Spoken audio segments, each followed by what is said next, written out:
tardes. Agradecemos sempre a Deus pelo seu cuidado, pela sua bondade, pela sua grandíssima misericórdia para conosco. Pedimos sempre a Deus que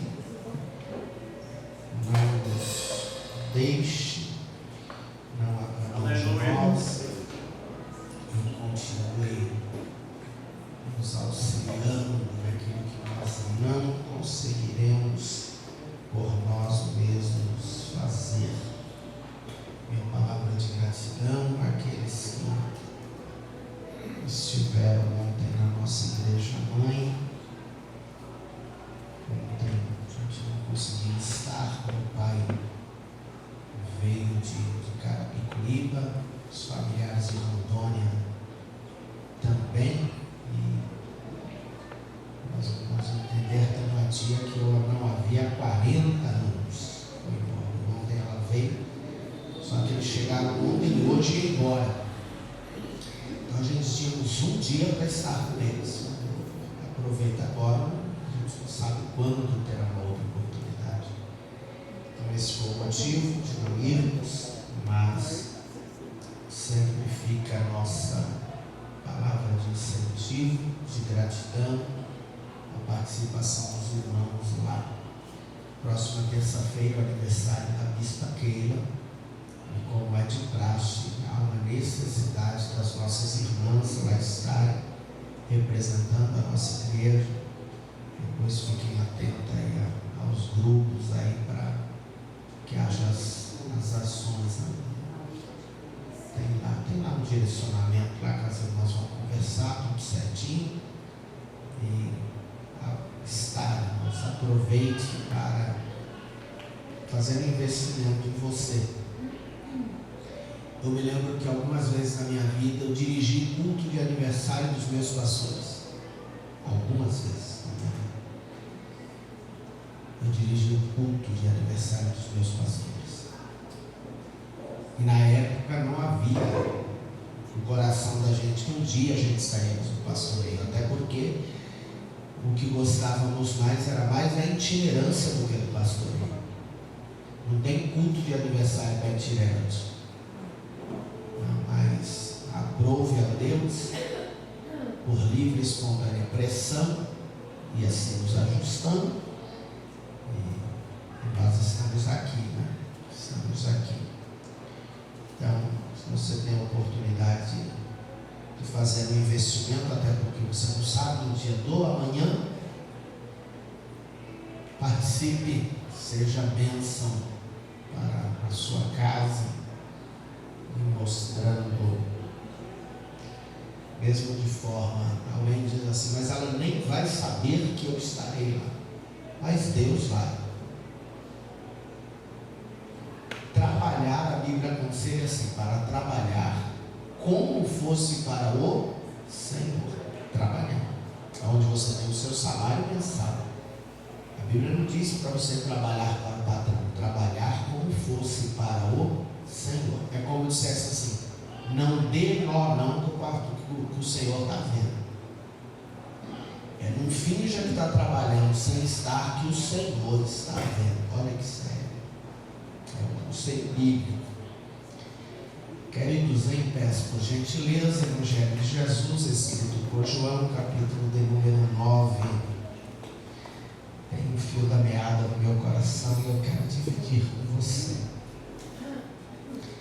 São João, capítulo de número 9.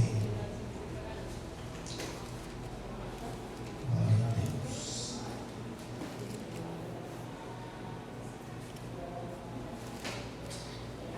Nós iremos ler os 2 primeiros versos. Depois, verso 1 e 2, depois o verso de número 7. Pular alguns versículos, assim ganhamos um pouco de tempo num texto conhecido. Verso 1, capítulo de número 9, conforme João escreve: E passando Jesus viu um homem cego de nascença. Verso 2, você lê?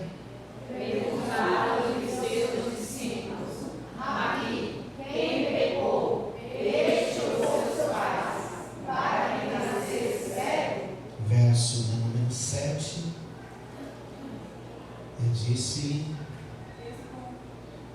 vai, lava-te no tanque de Siloé. Foi, pois, e lavou-se e voltou vendo. Verso de número 16. Vamos lá. Então alguns fariseus diziam: este homem não é de Deus, pois não apaga o sábado. Diziam outros: como pode um homem pecador fazer tais sinais? E havia dissensões entre eles. Tornaram, pois, a dizer ao céu: tu que dizes daquele que te abriu os olhos? E ele respondeu que é profeta. Verso 18, 6. Os judeus, porém, não acreditaram que ele tivesse sido cego e recebendo a vista, enquanto não chamaram os pais que fora curado. E perguntaram-lhes, dizendo: é este o vosso filho, que vós dizeis ter nascido cego? Como, pois, vê agora? Verso 20, você? Responderam seus pais: sabemos que este é o nosso filho, em que nasceu cego. Mas como agora vê? Não sabemos. Ou quem lhe tem aberto os olhos? Não sabemos. Tem idade. Perguntai-lhe a ele mesmo, e ele falará por si mesmo. Verso 22. Isso disseram seus pais, porque temiam os judeus, porquanto já tinha estes combinado que se alguém confessasse ser Jesus Cristo, fosse expulso da sinagoga. Amém. Tome seu assento. Meus irmãos, nós estamos diante de um texto comum, conhecidíssimo da igreja. Falar sobre esse cego é algo já de simples entendimento daqueles que estão trilhando o caminho do Evangelho. Agora, a Bíblia sempre apresenta nos bastidores do Evangelho de Jesus algumas ações que a gente precisa revê-las para não replicarmos no nosso tempo. Quando Jesus se apresenta para exposição daquilo que Deus o havia predeterminado, Deus se faz carne, habita entre nós, com uma intenção muito definida de buscar e salvar o que havia se perdido. Uma unção especial foi direcionada a ele para curar, libertar, trazer vista a quem não via. Jesus veio com missões que de forma comum, assim, para alguém muito ruim, os feitos de Jesus eram para deixar todo mundo alegre. Porque imagine você ter a convivência, mesmo distante, com alguém limitado a uma cadeira de roda, e naquela época nem havia. A gente não consegue entender como era a forma de lidar com alguém com paralisia lá naquela época. Então você imagina você ter acesso visual a alguém com um problema desse, e de repente Jesus vem. Jesus apresenta na Galileia, e o que ninguém fez, agora Jesus estava fazendo. Imagine você ter acesso a alguém com poder suficiente para que toda a população no envolto trouxesse os seus enfermos, e nenhum que Jesus tocasse continuasse enfermo. Você imagina aí? A exposição que eu faço disso, em algum dia na minha vida, eu me lembro de ter dito assim: eu queria, não é ser Jesus, mas ter a autoridade de Jesus, assim, num nível, para mim passar um dia no hospital, um dia, eu ia dar alta para todo mundo. Você tem ideia o que é isso? Você poder chegar em cada ala. Você chega na ortopedia, e se levanta. Você chega na oncologia, a pessoa defiando, seja curado. Irmão, o que eu imagino, a grosso modo, é que mesmo não sendo familiar seu, mesmo não sendo alguém que você conhece, mas isso era para tomar o teu coração de tamanha alegria, porque é alterar a história de alguém, não é? É alterar a história de alguém. Isso era para produzir entusiasmo, graça, alegria, compartilhar de um sentimento animoso de alguém que fala: poxa, que bom que aquela mãe está levando a filha para casa liberta. Até então o diabo havia oprimido, mas hoje ela teve um encontro com Jesus. Olha que coisa maravilhosa, a menina está indo liberta, o gadareno está voltando para casa em sã juízo, né? A filha da mulher Ciro Felícia está indo para casa. Isso aí era para tomar o coração em alegria. Aleluia. A questão é que a gente encontra nos textos bíblicos que a intervenção de Jesus em alguns momentos parece que não deixa a pessoa muito alegre quando vai contra aquilo que a pessoa defende. Não há alegria, mesmo Jesus alterando a história como desse. Olha a história dele, vamos rever. Uma criança que a expectativa dos pais para a época era muito intensa de ter um filho homem, ele nasce homem. Era a continuidade da família, a genealogia da família. Nasce homem, uma festa por nascer. Só que dias vão se passando e a demonstração é: o menino tem um defeito visual, ele não acompanha. Sabe aquela coisa do pai, ó o papai aqui, e o olho não acompanha? E alguém já diz assim: tem algum problema na visão. Só que todo defeito que era inserido nesse período entre os judeus, irmãos, isso era caracterizado como juízo. Isso aí é a mão de Deus. Isso aí é ação do pecado. Então você pensa, um pai, uma mãe, espera um filho, e quando nasce, períodos depois, é detectado: o menino tem deficiência visual. Aí começa o burburinho cultural. Qual é ele? Alguém da família pecou. Isso aí só aconteceu porque tem erro. Isso aí tem pecado embaixo do tapete. Isso aí tem pecado não confessado. Ninguém tem problema assim sem ter ido contra Deus. Isso aí é juízo. Quando, em meio a essas indagações, tem uma fala de Deus, uma mensagem profética, seria bom, né? Seria bom se um profeta fosse lá no Pai e dissesse o que Jesus disse depois de 38 anos. Jesus poderia ter, né? Ou Deus poderia abrir um precedente e mandar um profeta na casa desse casal e dizer assim: olha, assim diz o Senhor, o problema que o filho de vocês tem, isso aí é para a glória de Deus, fique tranquilo, isso aí não é pecado não. A questão é que Deus não manda ninguém. Então a família lida com isso por 38 anos sem saber o que havia acontecido. Não havia uma resposta, havia o dedo acusador. Havia quem não tem problema inserir em quem não tem uma culpa. É bom quando a gente, né, a casa está limpa, está tudo certinho, nenhum problema, né, só vitória. É bom isso.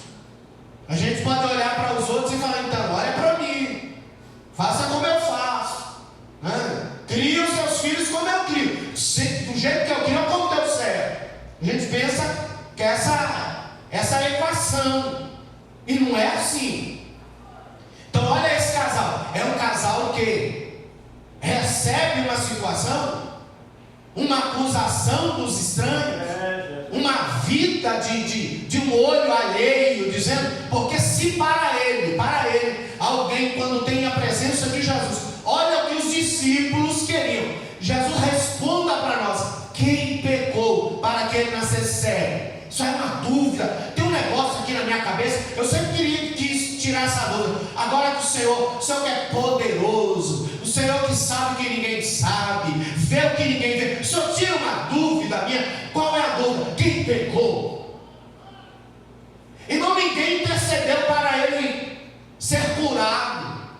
Ninguém pediu. Jesus, tem um moço aqui que já faz tantos anos, quase 4 décadas que ele está assim, e ele tem um problema que, se o Senhor estender a mão, o Senhor já fez isso outras vezes, o Senhor não quer estender a mão sobre ele e curar ele de novo, não? É igual o Senhor já fez em outras ocasiões? Não. A questão era, já que eu tenho aquele que tudo sabe, eu vou te matar a minha curiosidade. Tem hora que o desejo nosso não é ajudar ninguém, é só matar a curiosidade. Tem gente que entra na oração, entra no jejum, só para matar a curiosidade. Ele quer saber, ele não quer resolver, ele não quer abençoar, ele não quer levantar, ele não quer fortalecer, ele não quer ver a bênção de Deus sobre a vida de ninguém. Ele só quer ter acesso ao fuxico confidencial, para ele arregalar olhando e falar: estou te vendo. Parece um meme de uma menininha que está no culto e ela fica com o olho assim, né, olhando para a pessoa com um olhar de: conheço o teu pecado, daqui a pouco eu vou aí. Tem gente que o sentimento dele é esse, é o anseio só de saber, não é de ajudar, não é de fortalecer, não é isso. Então olha a dúvida dos discípulos: quem pecou? Pô, eu já sei, olha a petulância, eu já sei que o problema dele é resultado de pecado, eu já sei. Eu só quero saber quem é, quem cometeu. Foi ele? Foi o papai dele? Ou foi a mamãe dele? Diga, eu só quero. Que é pecado, eu já sei que é. Tem hora que a gente lida assim.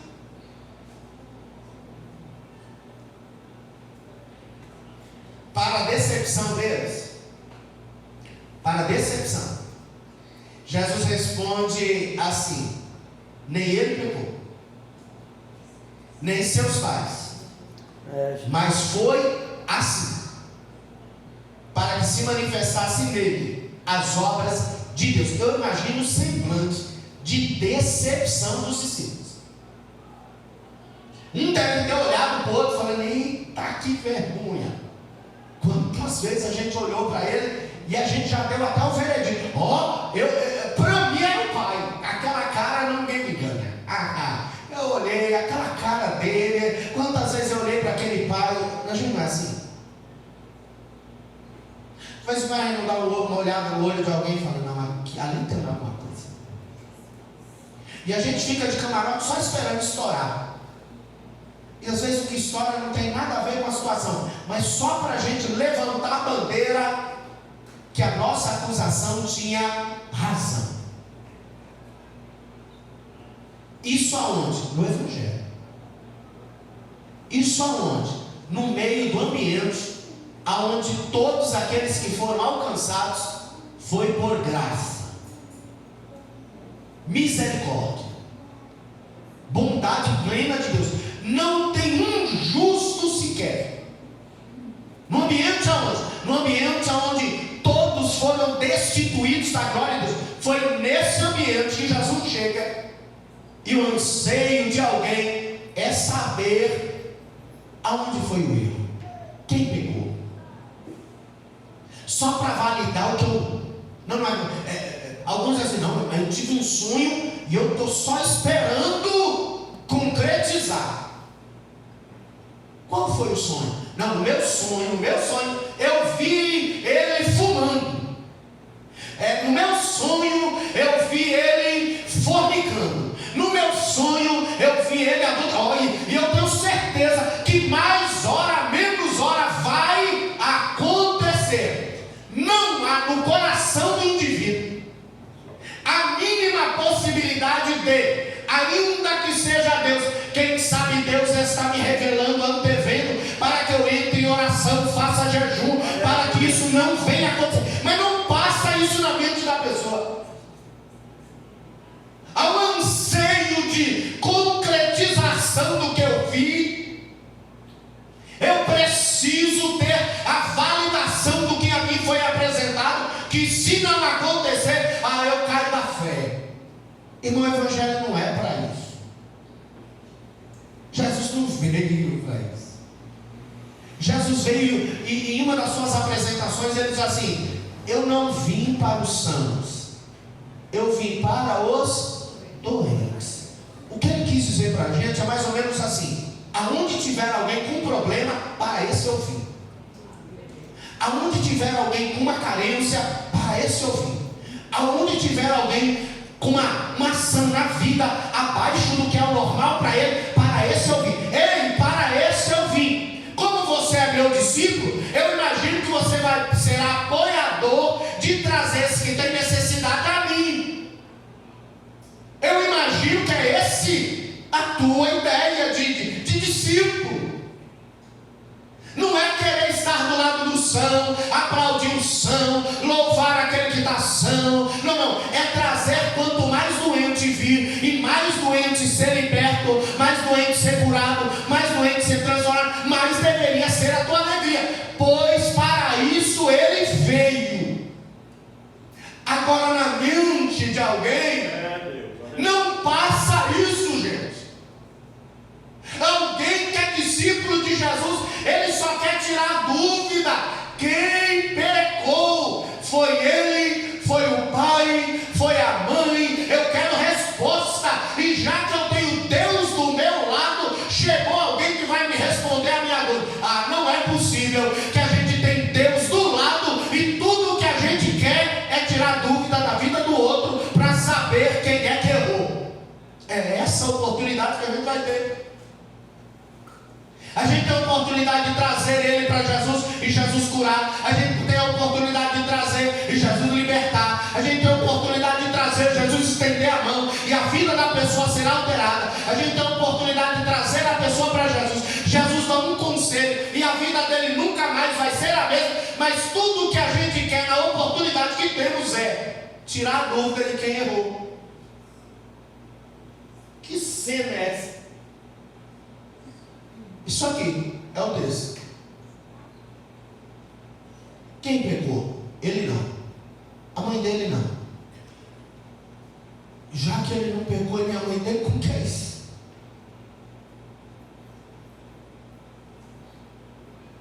Jesus cura. Esse negócio cria um reboliço tão grande. Por um detalhe. Porque no direcionamento de registro de Deus para eles, o sábado era um dia de descanso, um projeto de Deus de descanso da terra, de ter um tempo para servir ao Senhor em um tempo. Mas esse dia não era para ser maior do que Deus, do que os propósitos de Deus. Isso aí é uma coisa secundária. Mas como alguém pega o que está escrito, aí ele diz assim: tem que ser assim. E se for o contrário do que está aqui, eu vou levantar, eu vou defender, eu sou ortodoxo mesmo, eu vou para cima mesmo, eu vou guerrear mesmo. A questão é muito bom reclamar quando não é o meu filho cego.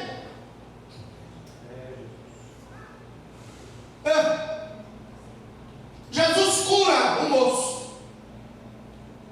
Eu fico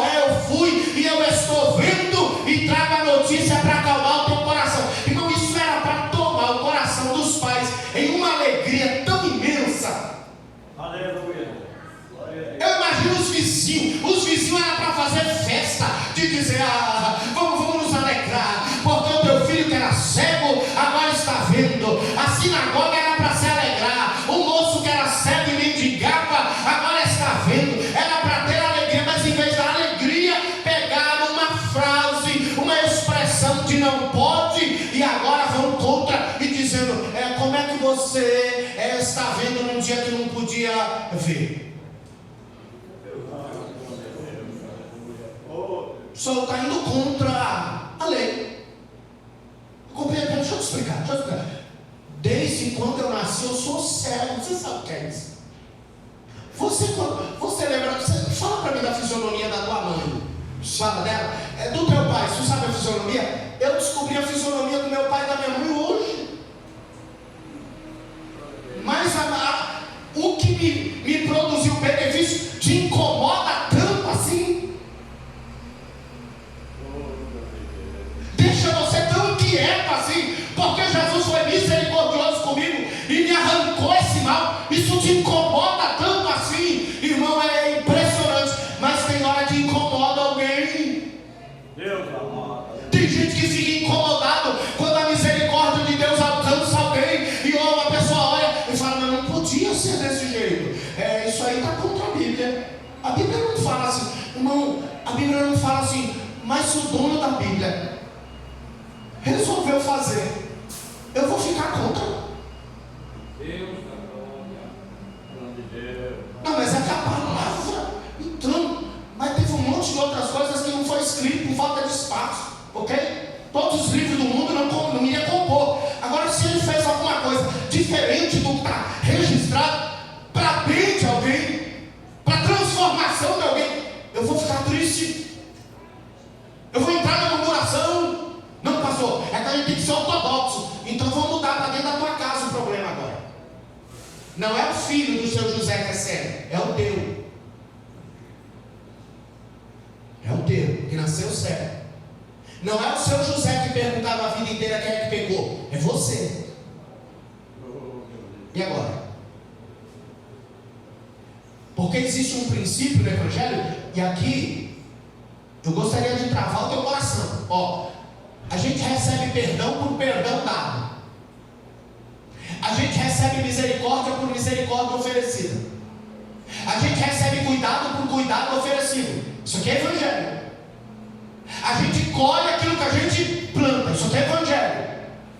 A questão é que tem hora que a gente abre mão da misericórdia, achando que por a gente ter uma vida diferente, não vai ter necessidade. Aí a Bíblia diz: aquele que tapa o ouvido ao clamor do pobre, também clamará. Olha que coisa boa. É como se dissesse assim: o teu dia vai chegar, fique tranquilo. Hoje você está um dia de alegria, de vitória, está tudo certinho, mas o teu dia vai chegar. Você vai ter dia que vai clamar também, vai ter dia que você vai precisar da misericórdia também. E aí Jesus vem dizer: eu usarei de misericórdia de quem eu tiver misericórdia.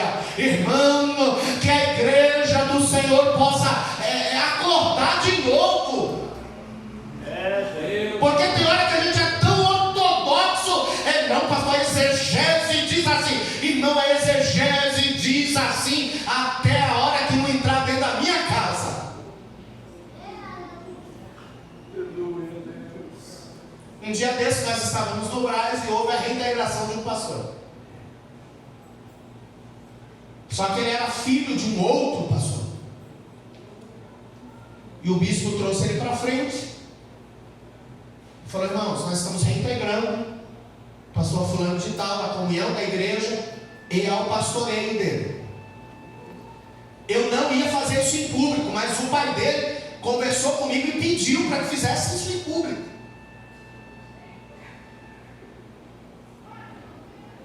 Irmão, uma reintegração de alguém, reintegração na Bíblia,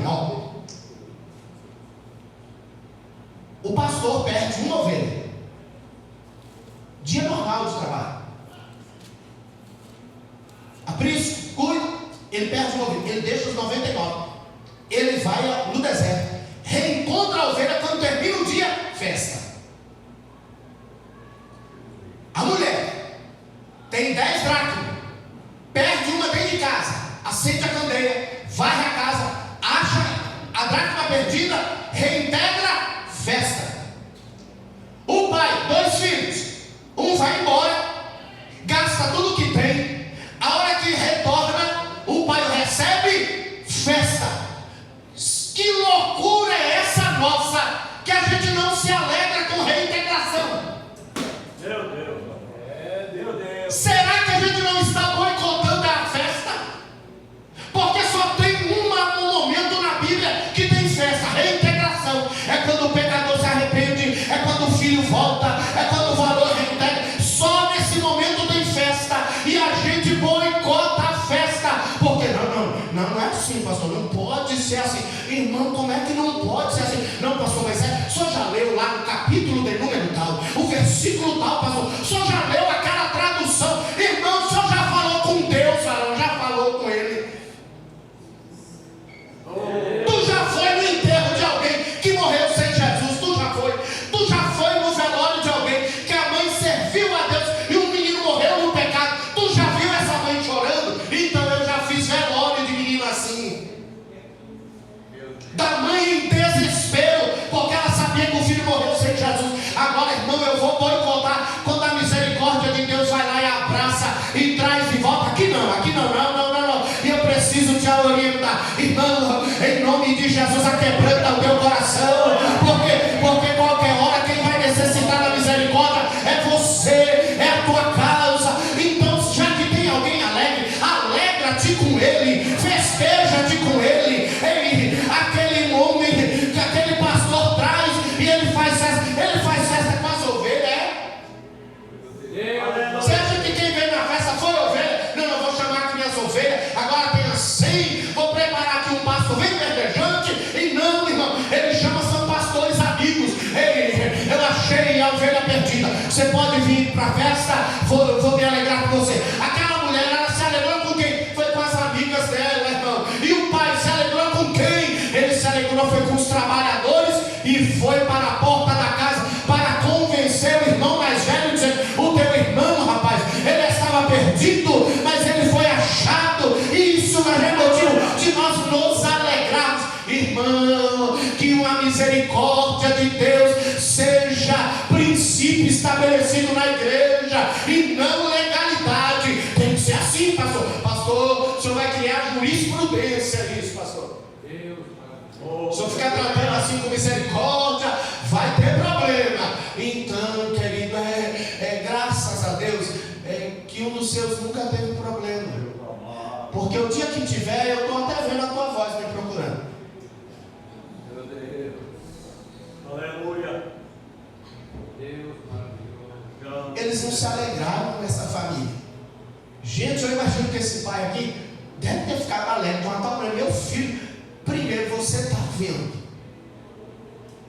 aquelas mães carinhosas, eu imagino aquelas mães: meu filho, pega aqui na mãe, olha aqui, fica aqui, meu filho, olha para mim, olha aqui. Oh, meu filho, como eu queria, olha para mim, 38 anos que eu desejava que você olhasse para mim, olha aqui, fica olhando para a mamãe, deixa a mamãe olhar para você, irmão. E a questão é que os legalistas se incomodavam, porque não é desse jeito que tem que fazer. É de que jeito que tem que fazer o cego assim ver? Que jeito assim? Fala para mim que jeito. Oh Deus da glória, aleluia. Não, tem que ficar muito alegre, Senhor. Meu Deus, aleluia. Eu me lembro de um companheiro, uma certa feita, um evento na igreja, e na hora do apelo, com as pessoas reconciliadas. O camarada chegou do meu lado, aí falou assim para mim assim: ih, pastor, toda festa é a mesma coisa. Sim, vem assim, fala, mas toda festa é a mesma coisa. Eu falei: gente, ele não está alegre não. Ele não está alegre porque eu vi reintegração. Ele está murmurando: irmão, se voltar 30 vezes e na 31ª ficar firme, eu vou estar aqui com a mão estendida para dizer: valeu, obrigado, Jesus. Obrigado, Jesus, que bom estar aqui, Jesus. Que coisa boa. Jesus, dá uma olhada aí. É um pecador que se arrepende, porque eu não sei se ele se arrepende. Talvez ele só veio pela nossa insistência, mas o dia que se arrepende, aí tem um texto bíblico que há alegria diante dos anjos no céu por um pecador que se arrepende. Irmão, não é por anjo, não é anjo que se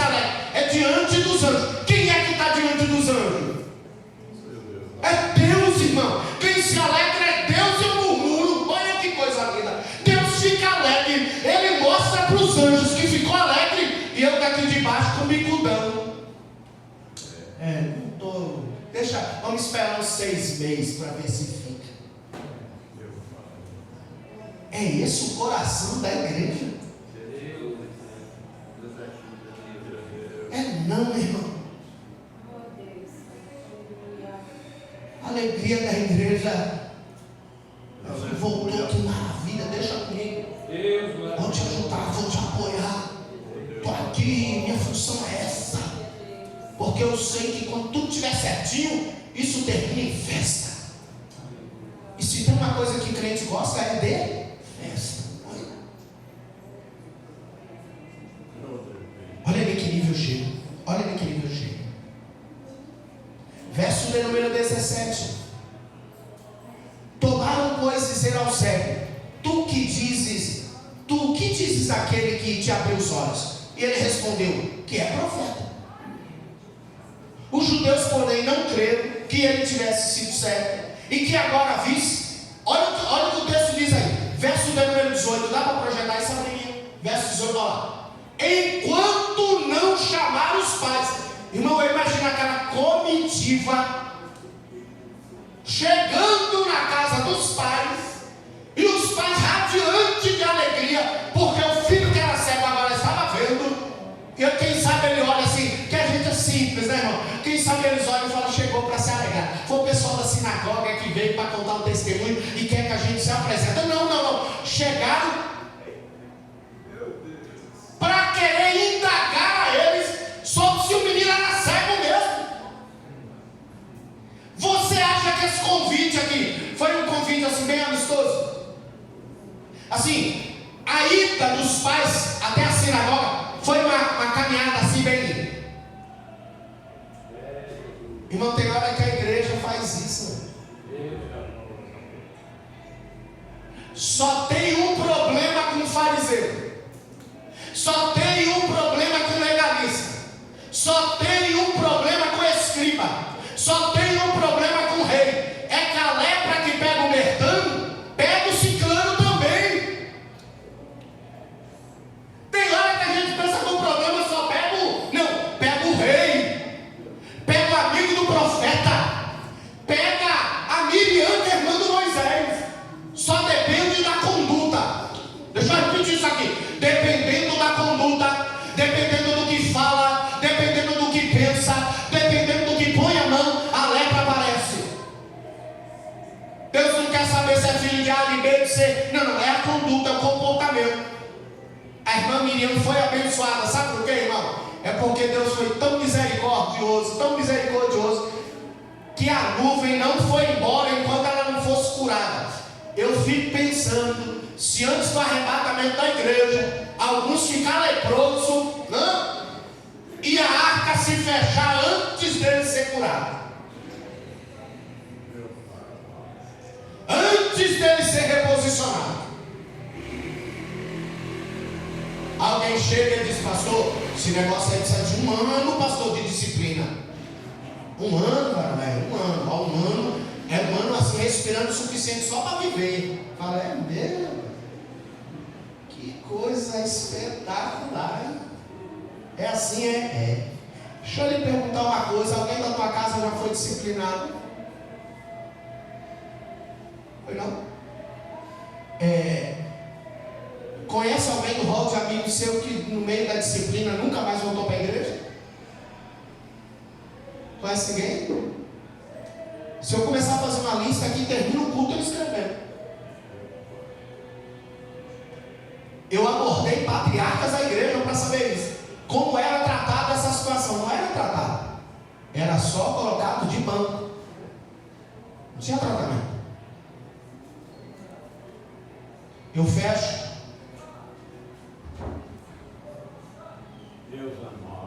Eu só vou ler. Faço uma aplicação e a gente já vamos ofertar para ele. E perguntaram-lhe dizendo: é esse o vosso filho? Que vós dizeis ter nascido cego? Porque, eu estou até desconfiando se vocês não armaram alguma coisa. Quer dizer que eu armei falando que o meu filho é cego, dei uma capa para ele ficar lá no templo pedindo esmola, Foi armado, armei tudo isso aí. Passar vergonha é a marca do meu anseio. Armei. Aleluia. Tem gente que deve faltar um pedaço do cérebro, não é possível.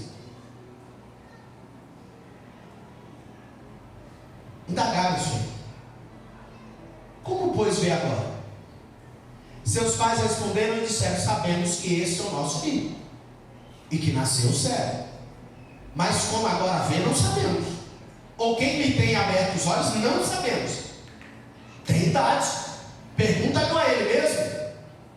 E ele falará por si mesmo: olha aqui, vamos lá. Olha como é sério.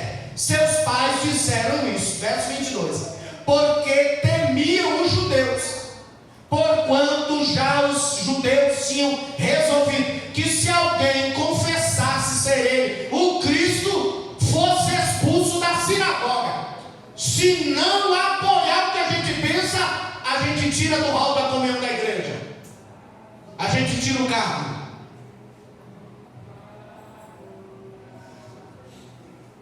Que Deus tenha misericórdia de nós. Há poucos dias eu ouvi um pregador dizendo, pastor Genival Bento, e ele disse que alguém aborda ele dizendo: o lugar onde mais deveria ter misericórdia é onde menos se tem.